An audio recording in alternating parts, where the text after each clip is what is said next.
السلام عليكم ورحمة الله ورحمة الله تعالى وبركاته. حياكم الله. نتكلم اليوم في واحد الموضوع نعلمك فيه شوية. شوف، البهرجة اللي قاعدة تصرف في الساحة السياسية الدولية بقيادة الولايات المتحدة الأمريكية بطلب من بلادك، من المملكة المغربية. شوف، الإيديولوجية هذه نعلمها جيدا، الإمبريالية اللي هي من بعد الحرب العالمية الثانية ولات موجودة عند أمريكا والدول الحليفة لها، والبهرجة هذه احنا نعرفوها. ولكن السؤال، نعطيك سؤال مليح، ما هو بعد الحصول على الاعتراف بالصحراء مغربية؟ الصحراء الغربية أصبحت مغربية.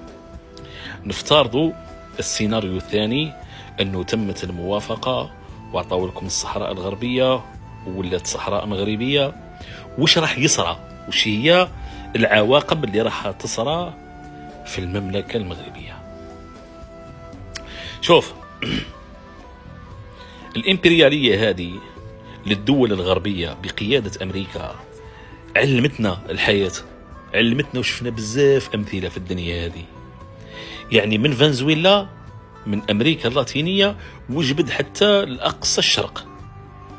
أوكي، فعلمتنا أنه الدول الأمريكية، دولة أمريكا والحلفاء نتاعها لما يدخلوا في أي قضية كانت فيها نزاع أو خلاف، فكانت الدولة هذه أمريكا والدول الحليفة معها تستنزف تلك الدولة، حتى أنه في وقت من الأوقات ولات ما كانش الحروب، ولات ما كانش المشاكل، ولاو يفتعلوا.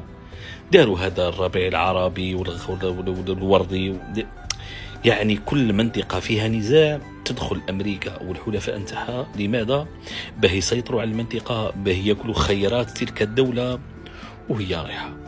نعطيو على سبيل المثال سوريا أو العراق، أو خذ أي دولة أنت ياخذها من عندك أنت، تم فيها هذه المشاكل.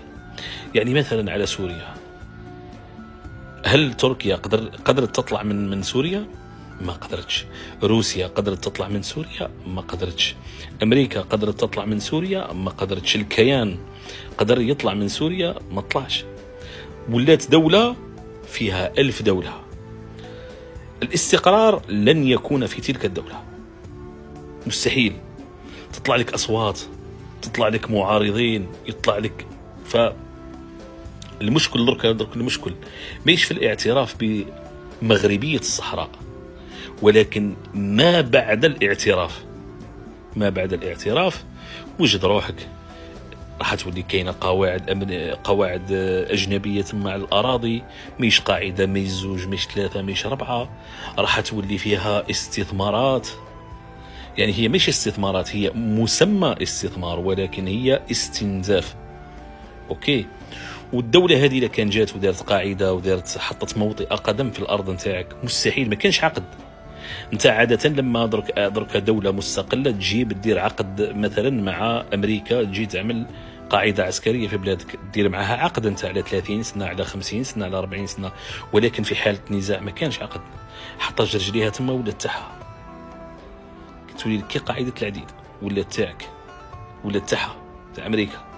ف المنطقه هذه انت قاعد تنازع فيها وقاعد تعيط عليها وقاعد كذا، ولكن فقط به تولي عندك مشاكل في بلادك. هذه النقطة الأولى. أما بالنسبة أنك انت يا باي والصحراء ديناها وأمريكا اعترفت وراحت عليكم وصرفتوا الملايير وصرفتوا ما على باليش واش.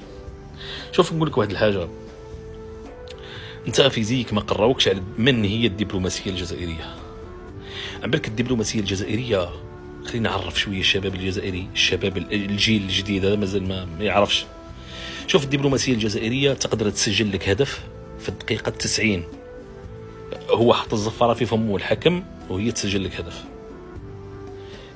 كما المقابلة اللي دارتها الجزائر بخصوص الصين. أول البارح نزلت السفارة الصين بالجزائر نزلت رسالة شكر، مقال اسمه رسالة شكر وعرفان للدولة الجزائرية.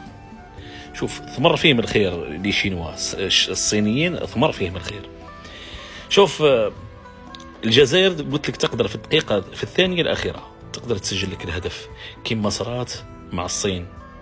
تايوان انقلبت عليها، والجزائر ماذا؟ دخلت للأمم المتحدة، معها في ظهرها 19 دولة إفريقية انتخبوا أكل الصين، واسترجعت الصين المقعد نتاعها في الأمم المتحدة، ولات درك الصين هي اللي تطلع الفيتو بخصوص الصحراء الغربية، وانتظر الفيتو جايك. روسيا ما نراهنش عليها، روسيا كاينة مفاوضات بين أمريكا وروسيا باه يقايضوا منع الفيتو بأوكرانيا، ولكن الصين نضمن لك الفيتو تاعها موجود. والسلام عليكم ورحمة الله تعالى وبركاته.